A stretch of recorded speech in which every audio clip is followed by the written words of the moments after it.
कोण काय बोललं ह्याच्यापेक्षा त्याचा तपास झाला पाहिजे, कारण त्या तपासावर आणि त्या घटनेवर संशय घ्यायला जागा नक्की आहे. कारण जी गव्हर्नमेंटची कंपनी आहे त्यांनी सुद्धा डिक्लेअर केलं सुरुवातीला 6 लोक.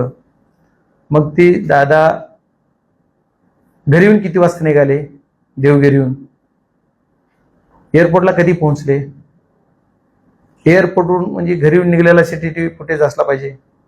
दादा कुठल्या गाडीने आले, कोणचा ड्रायव्हर होता, त्याच्यानंतर ते फ्लाईटमध्ये कधी बसले, फ्लाईटमध्ये बसतानाचा एअरपोर्टला सगळे सीसीटीव्ही आहेत. एअरपोर्टला एंट्री केल्यापासून त्याच्या गेटला वर फ्लाईटमध्ये चढेपर्यंत सीसीटीव्ही फुटेज समोर आले पाहिजे. आणि मग जो काय तुमचा पायलटच्या बाबतीत बोललं जाते ते एक ह्याची मिसेस जी आहे पत्नी त्यांची, त्याने डिक्लेअर केलं की माझा पती जिवंत आहे. अरे असू देत काय जे दुसराच आहे असं बोललं ना त्याने. मग हे सगळं जर मीडियाला एवढं येतंय तर मग त्याचे 6 लोक कोण होते आणि 5च बॉडी सापडल्या कशा, एक प्रश्न सर्व समाजाला आहे, म्हणजे सर्व देशालाच आहे ना हा प्रश्न. तर ह्या सर्व गोष्टी तर ह्याचं पण उत्तर मिळालं पाहिजे. दादांची सकाळी उठल्यापासूनची जी प्रक्रिया झाली, दादांची मोमेंट झाली, ती मोमेंट सगळी आली पाहिजे. मग ही मोमेंट नाही. आता ह्या सर्व घटनाक्रम जर विचार केला तर तिथं कोण म्हणते की स्फोट झाला.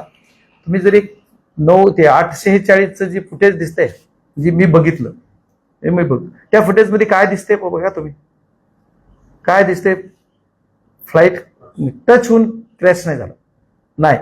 त्याच्यात मला जेवढं कळतंय, ठीक आहे, तुम्हाला क्रॉस झालं, टिल्ड झालं, ठीक आहे, पण जमिनीला टच व्हायच्या अगोदरच ब्लास्ट झाले. कारण ब्लास्ट मध्ये सुद्धा इंजिनचा जो फ्रंट पार्ट आहे तिथले लोक उडलेत बाहेर, त्याच्यानंतर जमिनीवर टच होऊन स्फोट झाला, त्याच्यानंतर दुसरा स्फोट दिसतोय. म्हणजे मग ही घटना काय असू शकते, तिच्यात संशय नाही का त्याच्यात बॉम्ब होता का, इंजिन असं ब्लास्ट झालं, खाली न टच होता. म्हणजे मी काय टेक्निकली माणूस नाही एवढा, पण मला जे स्वप्न पडत नाही ती, मला जे दिसतंय तुमचा जी प्रथमदर्शी जे दिसतंय डोळ्याला ते बघतो.